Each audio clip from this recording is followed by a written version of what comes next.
I've been traveling a lot this summer and I wanted a convenient way to edit on the go. I loved the affordability of the M4 Mac Mini, and I loved the size and utility of having an iPad as a display.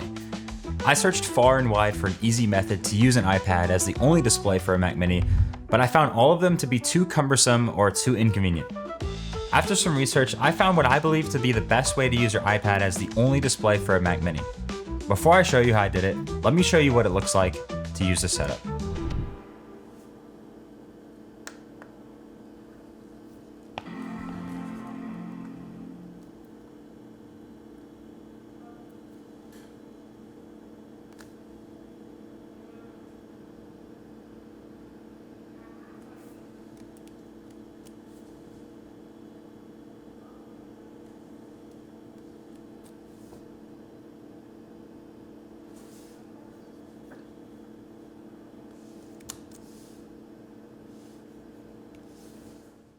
So, for setting up this method, I had a few things on my wish list.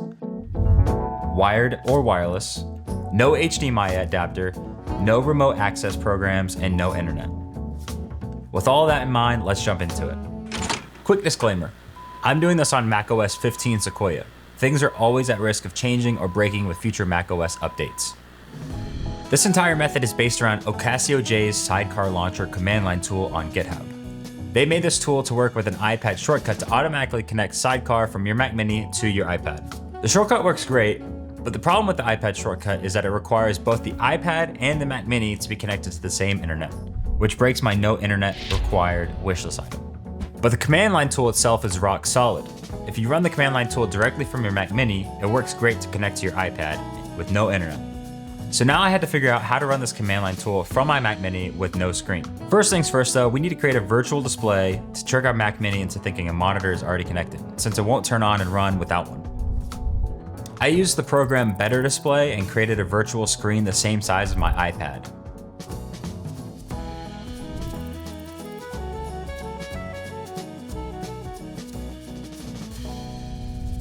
Then go to Application and make sure Automatically Launch at Login is enabled. Next, we need to make it easier to log in into the Mac without a screen. Now, you technically could still have a login screen and blindly type in your password, but I thought this would create too many problems and I don't mind having my Mac automatically log in for me. So to do that, let's go to your system settings, privacy and security, file vault, and then turn this off. Then go to users and groups, click automatically log in as, and select the account you want to automatically log in. Sweet, now we log in automatically to our Mac Mini and have a virtual display set up. Now let's set up the command line tool. The absolute easiest way that I found to execute the command line tool is with a program called iCanHas Shortcut. It lets you set custom keyboard shortcuts for whatever you want. In our case, the command line tool. First, let's download the command line tool and place it somewhere you like. I chose the Documents folder.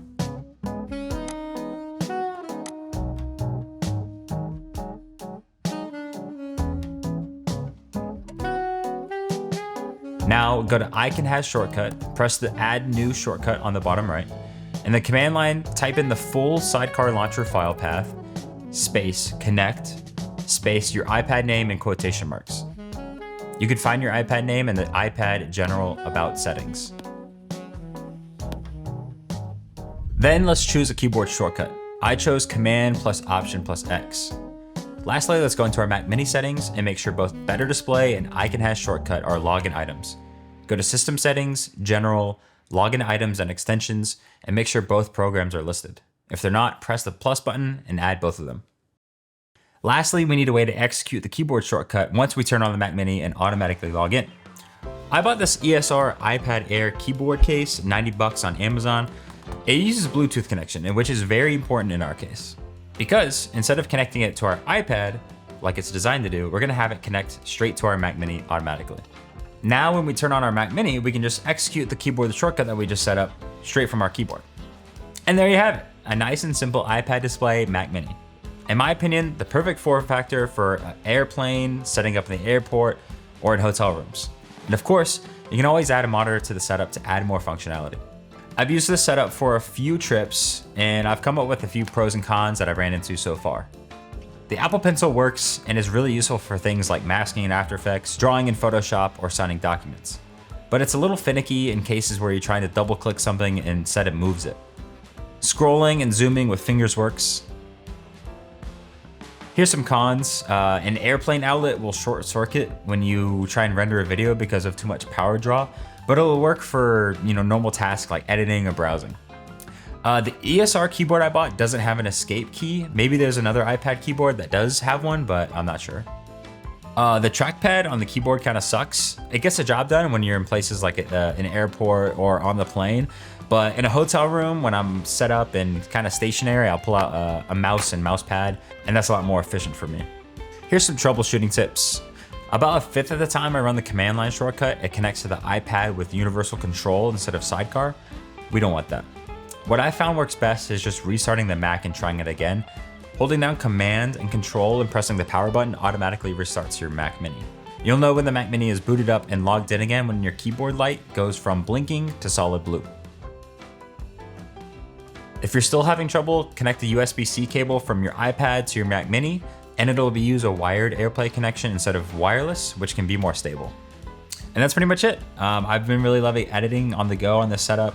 It's a little bit more cumbersome than just buying a MacBook Pro, but also a lot cheaper. So didn't have the money to fully spec out a MacBook Pro.